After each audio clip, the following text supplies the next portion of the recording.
जय श्री कृष्ण। राधे राधे दोस्तों। आज मैं आपको एक अपने ही जीवन पर एक सच्ची घटना सुनाने जा रही हूँ। लोग कहते हैं कि बस पूजा पाठ करो, मन लगाओ और अपने अपने कर्मों का फल मिलता है।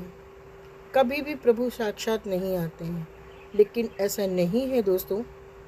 मैंने खुद अनुभव किया है और मेरे जीवन में प्रभु साक्षात रूप में आए हैं। बस मेरी ही एक अंधबुद्धि थी कि मैंने अपने प्रभु को पहचाना नहीं है। तो दोस्तों, मैं अपनी जीवन की एक बिल्कुल सच्ची घटना सुनाने जा रही हूँ। इससे पहले मैं दोस्तों आपसे एक विनम्र निवेदन करूँगी कि आप लोग कृपया मेरे चैनल को सब्सक्राइब करें। नए हैं तो बेल आइकन को दबाकर लाइक करें, शेयर करें, जिससे कि मुझे अच्छा लगे, मुझे पता लगे कि आप लोग भी मेरी भावनाओं को समझ रहे हैं और मेरी बातों को समझना चाह रहे हैं, सुनना चाह रहे हैं। चलिए आगे बढ़ते हैं। एक बार जब मेरी बेटी छोटी थी और वो उस समय वो अहमदाबाद में थी और मेरे पति की तबीयत बहुत ज़्यादा ख़राब थी। वो कहीं भी जा नहीं सकते थे। परिवार वाले बहुत ही ज़्यादा व्यस्त थे और उसी समय पर मुझे अहमदाबाद से अपनी बेटी को लाना था।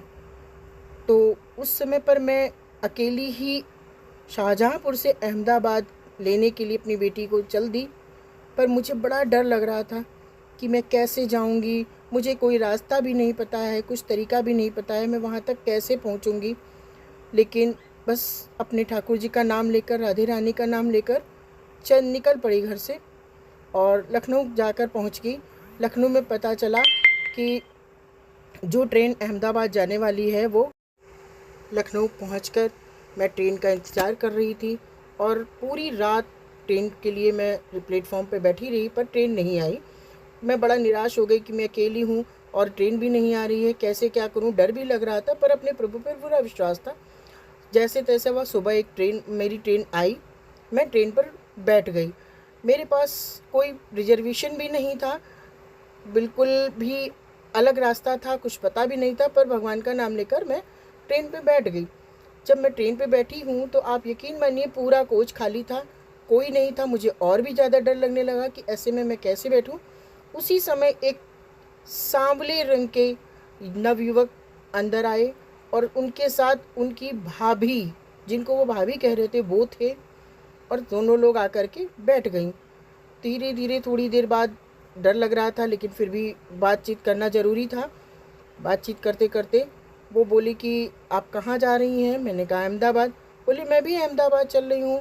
और उन्होंने वो रेलवे में ही, उनके जो भाभी थी उनके पति रेलवे में ही काम करते थे, तो इसलिए उनके पास सीट की कोई कमी नहीं थी। उन्होंने मुझे आराम से एक सीट दे दी और एक बर्थ दे दी। मैं आराम से उस पर लेट गई और फिर वो अपने साथ खाना लेकर आई थी। मेरे पास कुछ भी खाने का नहीं था।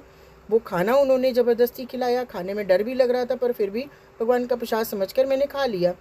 पूरे रास्ते उन्होंने मेरा इतना ख्याल रखा, पानी, खाना, चाय। और फिर अहमदाबाद जब उतरे तो वो साथ में मेरे उतरे कि मैं भी अहमदाबाद जा रही हूँ। और अहमदाबाद पहुँचकर वो मुझे अपने साथ अपने रूम पर ले गई। मैं वहाँ पर फ्रेश हुई, नहाई धोई, तैयार हुई, मैंने भगवान की पूजा की, वहाँ से भी खाना खाया। फिर वो बोली आपको वहाँ कहाँ लेने जाना है अपनी बेटी को। मैंने उन्हें अपनी जगह बताई। वो मेरे लिए अपनी गाड़ी निकाल कर मुझे अपनी गाड़ी से उस जगह पर गए, मेरी बेटी को पिकअप किया, वापस मुझे शाम की ट्रेन का रिजर्वेशन करवा के दिया और और मेरी बेटी को बड़े ही प्यार से गरम गरम तहरी बना के खिला के और ट्रेन पे बिठालने के बाद अपना फ़ोन नंबर दिया और बोले आराम से आप लोग जाइए और जा कर के मुझे अपनी खैर खैरियत की सूचना दीजिए। और मैं वहाँ से वापस चली आई। पर आज भी मैं उस बात को याद करती हूँ, उस जगह को याद करती हूँ तो बड़ा दुख होता है कि काश मेरी बुद्धि तब जगी होती तो मैं अपनी राधे रानी और कन्हैया को पहचान जाती। मेरी राधे रानी और मेरे कन्हैया साक्षात मेरे साथ अहमदाबाद तक गए और वहाँ से मुझे सुरक्षित वापस भेजा। जय श्री कृष्ण।